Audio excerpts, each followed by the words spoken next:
안녕하십니까. 염초로 사도요한 신부입니다. 한 주일 잘 지내셨습니까? 항상 영상은 여러분들이 듣는 시기보다 한 두 달 정도 먼저 만들어지기 때문에 제가 계절에 관한 여러 가지 인사나 또 여러분들이 현실적으로 만나는 여러 가지 이야기들을 함께 나누면서 이 주제들을 다루지 못한다는 점 잘 양해 부탁드립니다. 오늘은 이제 성소주일입니다. 이제 여러분들이 성소주일, 이 봄이 되면 이제 맞이하는 주일이지만, 이제 저는 지금 아주 추운 이 겨울에 이 성소주일에 관해서 녹음을 하고 있습니다. 뭐 어쨌든 이 성소주일에 관한 이야기, 또 착한 목자주일이기도 하기 때문에 이 주제에 관해서 먼저 이야기를 하고 오늘 독서복음 말씀을 함께 이야기 나누도록 하겠습니다. 앞서 이야기한 것처럼 오늘은 착한 목자주일이면서 성소주일입니다. 착한 목자주일이라고 부르는 이유는 이제 오늘 복음에서 여러분들이 듣게 되겠죠. 예수님께서 당신을 두고 나는 착한 목자다 이렇게 말씀을 하시면서 어떤 착한 목자인지를 설명을 해주십니다. 이것 때문에 교회는 예수님을 착한 목자로 선포하는 이 날을 착한 목자주일이다 이렇게 이야기를 합니다. 아울러서 이 날을 우리는 성소주일이라고 부릅니다. 원래 성소, 하느님의 부르심, 거룩한 부르심을 의미하죠. 이 성소라는 것, 거룩한 부르심이라는 것 다양한 방식으로 주어집니다. 사제로서 부르심을 받을 수도 있고 또 수도자로 부르심을 받을 수 있죠. 또 결혼 성소로 부르심을 받기도 합니다. 이제 여러분들도 이제 다양한 성소, 여러분이 이제 앞으로 살아가면서 나는 어떤 성소를 가지고 있는지를 이제 식별하는 것이 참 중요한데요.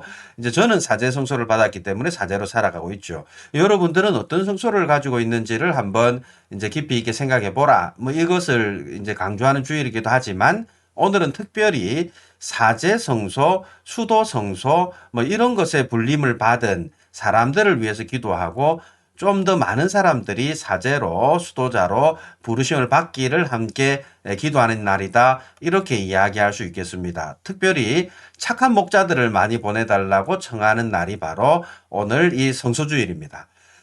성소주일을 이렇게 정하게 된 것은 1964년 지금으로부터 거의 한 50년 전이죠. 50년 전에 바오로 6세 교황님이 계셨습니다. 바오로 6세 교황님은 여러분이 알고 있는 프란치스코 교황님, 그 앞에 베네딕토 교황님, 그 전에 요한 바오로 2세 교황님, 그 전에 요한 바오로 2세 교황님 앞에 교황님이 바오로 6세 교황입니다. 이제 이 교황님이 추수할 것은 많은데 일꾼은 적다. 그러니 수확할 밭에 주님께 일꾼들을 보내주십시오라고 청하여라. 라는 이 말씀에 따라서 특별히 성소주의를 정해서 우리가 다 같이 사제 성소, 수도 성소, 또 선교사를 위한 성소를 위해서 기도하자. 그리고 기도와 활동으로 그들에게 도움을 주자. 이런 어떤 목적으로 이제 시작된 게 성소주일이다. 이렇게 이야기할 수 있겠습니다. 자, 그러면 함께 오늘 복음에 관한 이야기로 넘어가도록 하겠습니다. 오늘 복음은 요한복음 10장 11절에서 18절까지의 말씀입니다. 함께 읽어보도록 하겠습니다. 그때에 예수님께서 말씀하셨다. 나는 착한 목자다. 착한 목자는 양들을 위하여 자기 목숨을 내놓는다. 삭구는 목자가 아니고 양도 자기 것이 아니기 때문에 이리가 오는 것을 보면 양들을 버리고 달아난다. 그러면 이리는 양들을 물어가고 양떼를 흩어버린다. 그는 삭군이어서 양들에게 관심이 없기 때문이다. 나는 착한 목자다. 나는 내 양들을 알고 내 양들은 나를 안다. 이는 아버지께서 나를 아시고 내가 아버지를 아는 것과 같다. 나는 양들을 위하여 목숨을 내놓는다. 그러나 나에게는 이 우리 안에 들지 않은 양들도 있다. 나는 그들도 데려와야 한다. 그들도 내 목소리를 알아듣고 마침내 한 목자 아래 한 양떼가 될 것이다. 아버지께서는 내가 목숨을 내놓기 때문에 나를 사랑하신다. 그렇게 하여 나는 목숨을 다시 얻는다. 아무도 나에게서 목숨을 빼앗지 못한다. 내가 스스로 그것을 내놓는 것이다. 나는 목숨을 내놓을 권한도 있고 그것을 다시 얻을 권한도 있다. 이것이 내가 내 아버지에게서 받은 명령이다. 예, 오늘 여러분들이 들은 것처럼 예수님은 계속 착한 목자 이렇게 이야기하시죠. 오늘 복음에서 두 번이나 자신을 착한 목자다 이렇게 소개를 하십니다. 여기서 착한이라고 번역한 단어, 칼로스라는 단어가 있습니다. 이 그리스 말 칼로스는 원래 신체적으로 아주 건장하고 건강하고 아름다운, 신체적으로 아름다운 이것을 의미합니다. 그런데 여기서 예수님께서 당신을 건장하고 신체적으로 아름다운 어떤 목자다 이걸 지금 이야기하는 건 아니잖아요. 과연 이 착한 목자란 게 그러면 과연 무엇일까? 이 점을 우리가 이해하기 위해서는 이어지는 내용을 잘 이해해야 됩니다. 이어지는 내용에서 예수님께서는 당신은 양들을 버리고 달아나지 않는 목자다. 양들을 위해서 자기 목숨을 내어놓는 그런 목자다. 뭐 이렇게 이야기하시죠. 여기에서 우리는 이 착한 목자의 의미를 잘 확인할 수 있습니다. 이 목자는 양떼를 위해서 기꺼이 자기 목숨마저도 내어놓을 정도로 그런 정도로 이 양떼를 책임지는 그 이상적인 목자다. 뭐 이것을 의미하는 것이죠. 착한 목자와 대비되는 것이 나쁜 목자입니다. 착한 목자와 나쁜 목자, 과연 어떤 사람이 착한 목자이고 나쁜 목자인가? 이제 이 부분을 우리가 잘 이해하려면 구약 성경을 좀 살펴보아야 되는데요. 구약 성경에서 우리는 착한 목자와 나쁜 목자가 잘 대비되는 여러 가지 대목들을 발견할 수 있습니다. 그 내용들을 좀 정리해보면 목자라고 하는 것은 지도자들을 의미하고 착한 목자는 좋은 지도자, 나쁜 목자는 나쁜 지도자를 의미하죠. 그리고 그 목자가 이끄는 양떼는 바로 이스라엘 백성입니다. 이제 그 관계 속에서 우리가 어떤 목자가 착하고 어떤 목자가 나쁜지를 좀 이해하기 위해서 구약 성경 구절들 몇 가지만 살펴보도록 하겠습니다. 먼저 예레미야 예언서 23장 1절에서 8절을 제가 몇 구절 뽑아서 한번 읽어보도록 하겠습니다. 불행하여라 내 목장의 양떼를 파멸시키고 흩어버린 목자들. 주님의 말씀이다. 너희는 내 양떼를 흩어버리고 몰아냈으며 그들을 보살피지 않았다. 이제 내가 너희의 악한 행실을 벌하겠다. 그런 다음 나는 내가 그들을 쫓아보냈던 모든 나라에서 살아남은 양들을 다시 모아들여 그들이 살던 땅으로 데려오겠다. 그러면 그들은 출산을 많이 하여 번성할 것이다. 내가 그들을 돌보아 줄 목자들을 그들에게 세워주리니 그들은 더 이상 두려워하거나 당황하지 않고 그들 가운데 잃어버리는 양이 하나도 없을 것이다. 예레미야서의 내용, 지난번에 우리가 사순시기 때도 계속 이야기했고 또 여러분들이 예레미야서를 좀 이해하기 위해서 꼭 알아야 될 주제가 바로 바빌론 유배입니다. 이스라엘 민족이 바빌론이 쳐들어와서 완전히 패망을 하고 바빌론으로 끌려가거든요. 이때 끌려가는데도 지도자들은 전부 백성들이 끌려갈 때 잽싸게 도망가서 이집트로 도망을 가버립니다. 이제 이런 어떤 상황에서 예레미야 예언자가 그 이스라엘 민족의 지도자들 그들을 버리고 도망치는 이 지도자들을 두고 목장의 양떼를 파멸시키고 흩어버린 목자들이다. 양떼를 흩어버리고 몰아내고 보살피지 않았다. 뭐 이렇게 비난을 하는 거죠. 그렇게 해서 하느님의 백성인 이스라엘이란 이 양떼는 바빌론까지 끌려가서 바빌론 전역에 퍼져서 유배 생활을 하고 있는 이런 모습을 두고 예레미야가 지적을 하면서 이 모든 것은 바로 나쁜 목자들 때문이다. 이렇게 지적을 하죠. 그러면서 하느님은 그들에게 이제 새로운 목자들을 세워줄 것인데 이제 그 목자들이 세워지게 되면 이제 양떼들이 이제 흩어지지 않고 다시금 모여들 것이다. 뭐 이 이야기를 한 게 예레미야서 23장의 이야기입니다. 비슷한 이야기로 비슷한 배경 속에서 적힌 에제키엘 예언서 34장을 또 읽어보면 이렇습니다. 사람의 아들아, 이스라엘의 목자들을 거슬러 예언하여라. 그 목자들에게 말하여라. 주 하느님이 이렇게 말한다. 불행하여라. 자기들만 먹는 이스라엘의 목자들. 양떼를 먹이는 것이 목자가 아니냐. 그런데 너희는 젖을 짜 먹고 양털로 옷을 해 입으며 살찐 놈을 잡아먹으면서 양떼는 먹이지 않는다. 너희는 약한 양들에게 원기를 북돋아 주지 않고 아픈 양을 고쳐주지 않았으며 부러진 양을 싸매주지 않고 흩어진 양을 도로 데려오지도 잃어버린 양을 찾아오지도 않았다. 오히려 그들을 폭력과 강압으로 다스렸다. 그들은 목자가 없어서 흩어져야 했다. 흩어진 채 온갖 들짐승의 먹이가 되었다. 산마다 높은 언덕마다 내 양떼가 길을 잃고 헤매었다. 내 양떼가 온 세상이 흩어졌는데 찾아보는 자도 없고 찾아오는 자도 없다. 주 하느님이 이렇게 말한다. 나 이제 그 목자들을 대적하겠다. 그들에게 내 양떼를 내놓으라고 요구하고 더 이상 내 양떼를 먹이지 못하게 하리니 다시는 그 목자들이 양떼를 자기들의 먹이로 삼지 못할 것이다.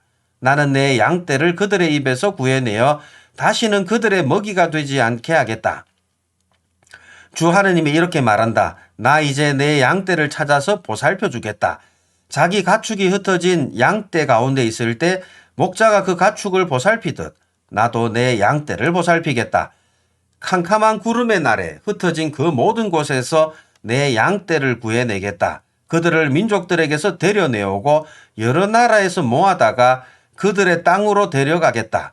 그런 다음 이스라엘의 산과 시냇가에서 그리고 그 땅의 모든 거주지에서 그들을 먹이겠다. 좋은 풀밭에서 그들을 먹이고 이스라엘의 높은 산들에 그들의 목장을 만들어 주겠다. 그들은 그곳 좋은 목장에서 누워 쉬고 이스라엘 산악지방의 기름진 풀밭에서 뜯어 먹을 것이다. 내가 몸소 내 양떼를 먹이고 내가 몸소 그들을 누워 쉬게 하겠다. 주 하느님의 말이다. 잃어버린 양은 찾아내고 흩어진 양은 도로 데려오며 부러진 양은 싸매주고 아픈 것은 원기로 북돋아 주겠다. 그러나 기름지고 힘센 양은 없애버리겠다. 나는 이렇게 공정으로 양떼를 먹이겠다. 왜 에zekiel 예언서 이 대목 읽어보면 예수님께서 활동하시는 신약 성경의 그 이야기가 잘 떠오르지 않습니까? 신약 성경에서 예수님은 당신을 착한 목자라고 이야기하면서 이스라엘 백성들이 마치 목자 없는 양떼처럼 너무 힘겹게 사는 것을 가슴 아파하시면서 그들에게 좋은 말씀으로 가르치시고 그들을 먹이시고 그들을 고쳐주시고 치유해 주시는 이 장면, 어떻게 보면 여기에서 예수님이 어떤 목자인지가 잘 드러나죠. 좀 더 읽어보면 에zekiel 예언서 오늘 읽은 대목 23절부터 또 읽어보면 이렇습니다. 나는 그들 위에 유일한 목자를 세워 그들을 먹이게 하겠다. 바로 나의 종 다윗이다. 그가 그들을 먹이고 그들의 목자가 될 것이다. 나 주님의 그들의 하느님이 되고 나의 종 다윗은 그들 가운데서 제후가 될 것이다. 그제야 그들은 나 주 저희 하느님이 자기들과 함께 있음을 그리고 그들 이스라엘 집안이 내 백성임을 알게 될 것이다. 주 하느님의 말이다. 너희는 나의 양떼, 내 목장의 양떼다. 너희는 사람이요, 나는 너희의 하느님이다. 주 하느님의 말이다. 이 에zekiel 예언서는 다윗 임금이 활동하던 시기보다 무려 한 400년 뒤에 적은 책입니다. 그런데 목자 때문에 흩어진 이 양떼를 모아들이기 위해서 새로운 목자를 세우는데 다윗이란 목자를 세우겠다. 이렇게 이야기를 하죠. 그럼 이 다윗은 역사적인 그 다윗이 아니라 다윗과 관련된 어떤 한 인물이다. 이렇게 우리가 이해할 수 있겠죠. 여기에서 오늘 복음에서 예수님이 당신을 왜 착한 목자라고 말씀하셨는지 그 이유가 분명히 드러납니다. 이스라엘의 목자인 지도자들은 자신들이 목자라고 이야기하면서 자신들의 배를 채우는데 급급한 나머지 양떼를 올바로 돌보지 않기 때문에 하느님께서는 이런 악한 목자들을 이제 섬멸하시는 거죠. 에zekiel 예언서 34장에서 하느님은 당신이 진짜 목자이지 그들은 참된 목자가 아니란 이야기죠. 그러면서 유일하게 다윗을 유일한 목자로 세우겠다고 약속하시는데 오늘 복음에서 예수님이 당신을 두고 착한 목자라고 한 것은 바로 당신이 바로 그 약속된 그 다윗의 자손 메시아다, 이것을 지금 이야기를 하는 것입니다. 이 메시아가 어떤 메시아인지는 에zekiel 예언서에 잘 나오죠. 이 메시아는 백성들을 다스리고 지배하고 힘겹게 만드는 그런 메시아가 아니라 바로 그들을 위해서 자신의 목숨을 내어놓으면서까지 그들을 고쳐주고 배려하고 살피고 사랑하는 그런 목자라는 이야기죠. 당신을 통해서 이제 이런 참된 목자가 이스라엘에 세워졌다. 이것을 이야기하는 것이 오늘 예수님께서 나는 착한 목자다라는 그 내용에 담겨 있는 내용입니다. 에zekiel 예언서나 예레미야 예언서는 이 착한 목자가 오면 새로운 계약이 이루어지거든요. 새 계약이 이루어지고 새 계약을 통해서 이스라엘은 하느님의 백성이 되고 하느님은 이스라엘의 하느님, 목자가 되시는 거죠. 이것을 이루신 분이 바로 메시아고 메시아를 통해서 새 계약이 이루어지는데 예수가 바로 당신이야말로 새 계약을 통해서 이스라엘과 하느님을 화해시키는 참된 목자 메시아이심을 드러내는 것이 이제 오늘 복음에서 나는 착한 목자다라고 예수님께서 하신 말씀이 담고 있는 내용입니다. 그런데 오늘 복음에서 예수님은 당신이 바로 착한 목자인데 이 착한 목자는 사꾼과 다르다. 자기 목숨을 위하여 양을 버리고 떠나버리는, 자기 목숨 챙기려고 양떼가 어찌되든 말든 신경을 쓰지 않는 사꾼은 어떤 사람입니까? 삭을 받고 양을 치는, 그러니까 목자는 자기가 주인인데 주인에게 돈 받고 이제 양떼를 또 보살피는 이런 사꾼들은 뭐 돈 받고 양떼를 보살피기 때문에 목숨이 위협이 생기면 양떼를 버리는 그런 사람들인 거죠. 그런 사꾼과 달리 양들을 위해서 기꺼이 자기 목숨을 내어놓는 그런 착한 목자다, 이렇게 말씀을 하십니다. 여기에는 어느 정도 역사적 배경이 좀 있습니다. 기원 후 70년경 요한복음서가 적히기 한 1, 20년 전에 예루살렘이 멸망을 합니다. 예루살렘이 멸망하는데 직전에, 예루살렘 멸망 직전에 요하난 벤 자카이라고 하는 사람을 중심으로 하는 유다인 지도자들이 이제 예루살렘이 멸망을 하기 때문에 예루살렘을 버리기 위해서, 이제 왜냐하면 예루살렘은 포위가 되어 있기 때문에 자기들 목숨이 위태한 거죠. 그래서 예루살렘을 버리고 얌니아라는 지역으로 이주를 합니다. 그래서 얌니아로 도망가기 위해서 예루살렘을 버리는데, 예루살렘 백성들은 이제 로마의 군인들에게 잡혀가고 흩어지고 막 이런 지금 상황인데, 이 지도자들이 자기들 목숨 보존하려고 예루살렘을 버리는 이런 상황이 벌어진 거죠. 대표적인 사건의 모습으로 여겨집니다. 이런 모습은 사실 기원 후 70년에만 있었던 것은 아닙니다. 앞서 이야기한 것처럼 구약 성경에서도 백성을 버리는 그런 임금이나 예언자들 비일비재하게 발견이 됩니다. 이것은 오늘날도 마찬가지죠. 오늘날도 여러 가지 상황 속에서 이제 자신들이 이끄는 사람들을 버리고 자기 목숨만을 추구하는 이런 지도자들을 보면 우리가 사꾼이라고 이야기하는 이 모습들을 잘 확인할 수 있죠. 목자라는 이름으로 양들 곁에 있긴 하지만 이리가 오면 양들을 버리고 달아나는 이런 사꾼의 모습, 이런 것들은 우리 주변에서도 흔히 볼 수 있는 모습이기 때문에 굳이 유다인들만을 비난할 부분은 아닌 것 같습니다. 어쨌든 예수님은 이제 그런 사꾼과 달리 당신이야말로 양들을 위해서 기꺼이 목숨을 버리는 목자라고 이야기를 하십니다. 이리가 왔을 때 자신의 목숨을 먼저 내어놓고 양들을 살리는 그런 목자란 이야기인 거죠. 파스카 성삼일 때 우리가 이 부분을 잘 묵상한 바 있습니다. 예수님은 임금 메시아인데 백성들을 위하여 기꺼이 목숨을 내어놓는 그런 임금이었다는 것 우리가 잘 살펴보았죠. 이 임금은 백성을 버리고 도망치는 임금이 아니라 백성을 위해서 자기 목숨을 내어놓고 백성을 살리는 그런 임금이었다, 이런 이야기입니다. 사실 오늘날도 이런 목자들이 참 많이 필요한 시대가 아닌가 생각이 듭니다. 우리 여러분들도 세상에서 만약에 내가 좋은 지도자가 되고자 한다면 자기 목숨이나 생명보다도 훨씬 더 타인을 위해서, 자신이 이끄는 백성들을 위해서 자신의 모든 것을 내어놓는 그런 목자가 될 때 진정한 목자가 아닌가 생각이 듭니다. 특별히 자신의 삶과 생명이 중시되는 개인주의적인 어떤 사회 속에서 백성을 위해 많은 목자가 이렇게 탄생하도록 오늘 성소주일 때 기도해야 되는 게 아닐까 생각이 듭니다. 다음으로 오늘 복음에서 예수님께서 양들은 목자의 목소리를 알아듣는다 라고 말씀하시는데, 그 내용에 관해서 함께 간략히 살펴보고자 합니다. 이스라엘 땅 성지순례를 가보시면 양을 치는 목자들 모습을 자주 볼 수 있습니다. 목자는 대개 양들이 광야에서 풀을 잘 뜯도록 하기 위해서 여기저기 목초지를 찾아서 양떼를 몰고 다닙니다.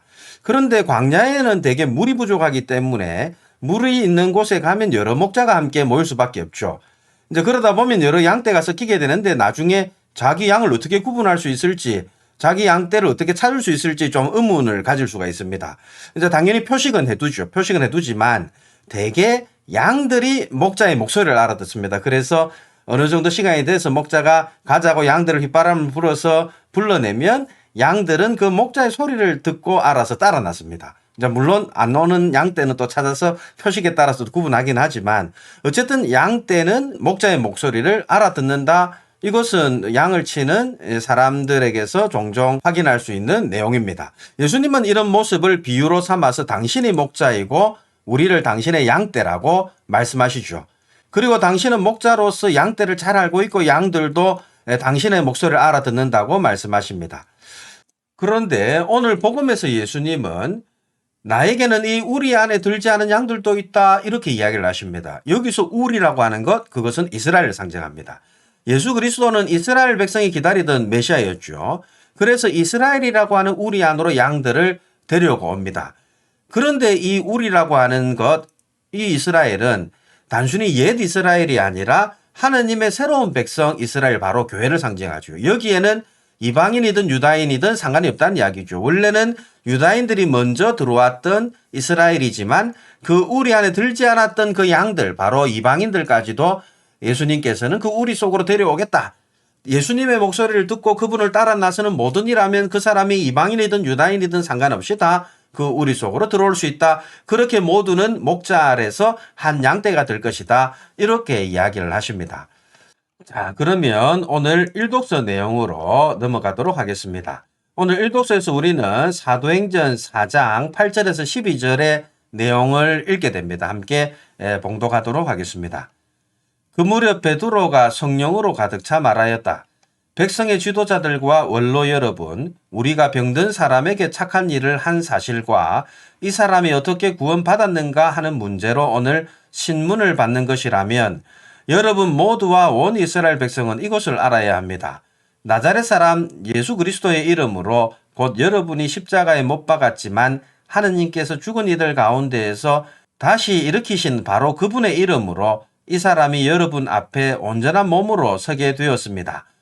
이 예수님께서는 너희 집 짓는 사람들에게 버림을 받았지만 모퉁이의 머릿돌이 되신 분이십니다. 그분 말고는 다른 누구에게도 구원이 없습니다. 사실 사람들에게 주어진 이름 가운데에서 우리가 구원받는 데 필요한 이름은 하늘 아래 이 이름밖에 없습니다. 오늘 일독서에서 사도행전은 베드로가 유다 최고의회 산헤드린이라고 부릅니다. 이제 대사제가 중심이 되어서 70명의 의원들로 구성되어 있는 유다의 최고의회입니다. 그 산헤드린 앞에서 증언하는 내용을 담고 있습니다. 베드로와 요한 예수님의 아주 애제자들이죠. 이 두 제자가 성전에서 병든 사람을 고쳐준 다음에 백성을 가르치고 또 예수님이 돌아가셨지만 부활하셨다고 이야기하면서 우리도 부활할 것이라고 가르쳤습니다. 많은 사람들이 이 사도들의 말을 듣고 이제 예수님을 믿게 되었다는 이야기가 이제 오늘 우리가 읽고 있는 독서 앞에 나오는 이야기고, 이제 그런 어떤 제자들을 보고 최고의회 사람들이 도대체 무슨 권한으로, 무슨 힘으로, 누구 이름으로, 누구 허락받고 성전에서 그렇게 가르치고 행동하느냐, 이렇게 물으니까 이제 베드로가 성령의 가르침을 받아서 이야기하는데 그 내용이 우리가 읽고 있는 오늘 일독서의 내용입니다. 여기서 베드로가 너희 집 짓는 자들에게 버림을 받았지만 모퉁이의 머릿돌이 되신 분, 이 표현을 하는데 이것은 시편 118장 22절에 나오는 내용입니다. 시편 118장 22절에 이제 나오는 이 내용을 두고 베드로는 예수님이 바로 집 짓는 사람들이 버렸던 그 돌, 그것이 모퉁이의 머릿돌이 되신 분이라고 이제 이야기를 하는 거죠. 베드로는 사람들이 십자가에 못 박아 죽인 바로 그 예수님의 이름으로 사람들을 가르치고 예수님처럼 사람들을 고쳐주면서 그들을 예수님께로 불러 모으고 있다고 이야기를 하는데, 사실 당시 성전의 모든 권한은 대사제에게 있었습니다. 대사제에게 허락받은 사람이 아니면 성전에서 아무것도 할 수 없었습니다. 그런데 제자들은 대사제가 아니라 예수 그리스도의 이름으로 예수님한테 권한을 받아서 이 모든 일을 한다고 그렇게 지금 대답을 하는 거죠. 아마 이제 매우 어려운 상황이었을 겁니다. 왜냐하면 대사제 허락도 안 받고 이제 예수님의 이름으로 이야기를 한다는 것, 이 상황에서 아주 이제 베드로는 목숨의 위협을 느끼겠죠. 왜냐하면 성전에서 대사제 권한 없이 대사제 허락받지 않고 이런 가르침을 주다가 걸리면 성전에서는 대사제가 명하면 죽일 수까지 있었거든요. 이제 그런 어떤 어려운 상황이었을 겁니다. 그럼에도 불구하고 베드로는 성령으로 가득 차 이야기합니다. 성령이 그들과 함께 있었고 그들을 보호하고 있었기 때문에 베드로는 아무 두려움 없이 증언을 하죠. 그러면서 그가 하는 증언, 앞서 이야기한 것처럼 바로 그들이 버린 돌, 그 예수님, 그들이 버린 돌이 오히려 모퉁이의 머릿돌, 바로 뭐냐면 새로운 건물인 교회의 주춧돌이 되었다는 이야기죠. 그 머릿돌, 주춧돌로부터 시작해서 이제 모든 죽은 이들의 부활이 이루어지고 그 부활한 이들의 공동체인 그리스도 교회가 세워질 것이다. 이 이야기를 이제 대사제 앞에서, 대사제가 파견한 그 대표자들 앞에서 감히 이야기를 하는 거죠. 예수님의 이름으로 모인 그분의 양떼, 그분의 양떼에 속하는 이들만 구원을 얻게 될 것인데, 그 양떼에 들어가기 위해서 결국 우리는 예수 그리스도를 통할 수밖에 없고 그 머릿돌인 예수님 덕분에 이 모든 일이 이루어졌기 때문에 베드로는 이제 그 예수님의 이름으로 이것을 선포를 하는 것이죠. 예수님의 이름으로 모인 그 양떼에 속하는 것, 이제 그래서 구원을 받는 것. 여기에 필요한 이름은 하늘 아래 이 이름밖에 없다. 그분 말고는 다른 누구에게도 구원이 없다. 바로 그 이름이 바로 예수인 거죠. 대사제가 아니라 예수를 통하여 우리는 그 양떼 속으로 들어가고 그 양떼에 들어가서 우리는 구원을 받게 된다. 이게 베드로가 증언한 내용입니다. 자, 그러면 이어서 오늘 이독서 내용으로 넘어가겠습니다. 오늘 이독서는 요한 1서, 계속해서 우리가 요한 1서 내용을 읽죠. 3장 1절에서 2절의 내용입니다. 함께 읽어보도록 하겠습니다. 사랑하는 여러분, 아버지께서 우리에게 얼마나 큰 사랑을 주시어 우리가 하느님의 자녀라 불리게 되었는지 생각해 보십시오. 과연 우리는 그분의 자녀입니다. 세상이 우리를 알지 못하는 까닭은 세상이 그분을 알지 못하였기 때문입니다. 사랑하는 여러분, 이제 우리는 하느님의 자녀입니다. 우리가 어떻게 될지는 아직 드러나지 않았지만 그분께서 나타나시면 우리도 그분처럼 되리라는 것은 알고 있습니다. 그분을 있는 그대로 뵙게 될 것이기 때문입니다. 네, 오늘 이 독서에서 우리는 요한 1서의 말씀을 이렇게 들었습니다. 하느님이 우리를 너무나 사랑하셨기 때문에 우리가 하느님의 자녀라고 불리게 되었다, 이 이야기인 거죠. 어떻게 보면 우리가 하느님의 자녀가 되는 것은 하느님이 우리를 너무나 사랑하셨기 때문이다, 이렇게 이야기할 수 있겠습니다. 하느님은 우리를 사랑하셨기 때문에 당신의 아들마저도 우리를 위하여 기꺼이 내어놓으신 분이다, 뭐 이렇게 이야기하죠. 요한은 그런데 이미 우리가 그분의 자녀가 되었다고 이야기를 합니다. 이미 우리가 그분의 자녀가 되었다. 그분의 자녀가 되었다는 이야기는 이미 우리가 구원을 받은 상태란 이야기인 거죠. 하지만 이 독서에서 요한은 이렇게 이야기합니다. 우리가 아직 어떻게 될지는 아직 드러나지 않았다. 우리가 어떻게 될지 아직 드러나지 않았다. 이미 구원받았다고 하지만 아직 그 끝이 완전히 드러나는 것은 아니란 이야기인 거죠. 요한이 이런 이야기를 왜 하냐면 이미 구원을 받았다고 생각하는 사람들이 그때 있었습니다. 이미 우리는 구원을 받았기 때문에 이제 더 이상 우리가 뭐 좋은 일을 할 것은 없다. 이미 구원받았는데 뭐 이제 구원받은 상태로 계속 유지만 하면 되지. 이제 우리가 더 이상 뭐 할 일은 없고 이제 그냥 그렇게 살기만 하면 된다. 이렇게 이야기하던 사람들에게 요한은 이야기를 합니다. 분명히 우리 모두 구원받았지만 아직 그 끝이 완전히 드러난 것은 아니다.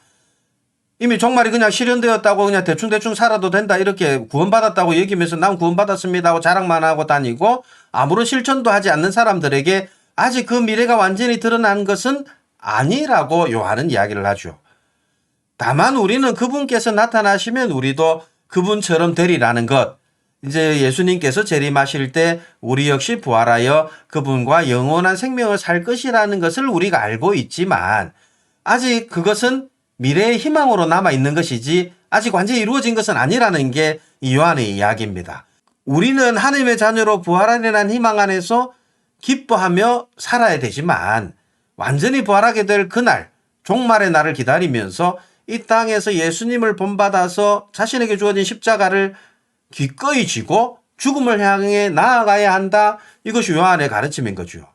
죽음이 없이 부활이 없음을 기억해야 되고 십자가 없이 부활이 없음을 기억해야 되고 실천 없는 믿음이 없음을 항상 기억해야 된다. 이것이 요한의 이야기인 거죠.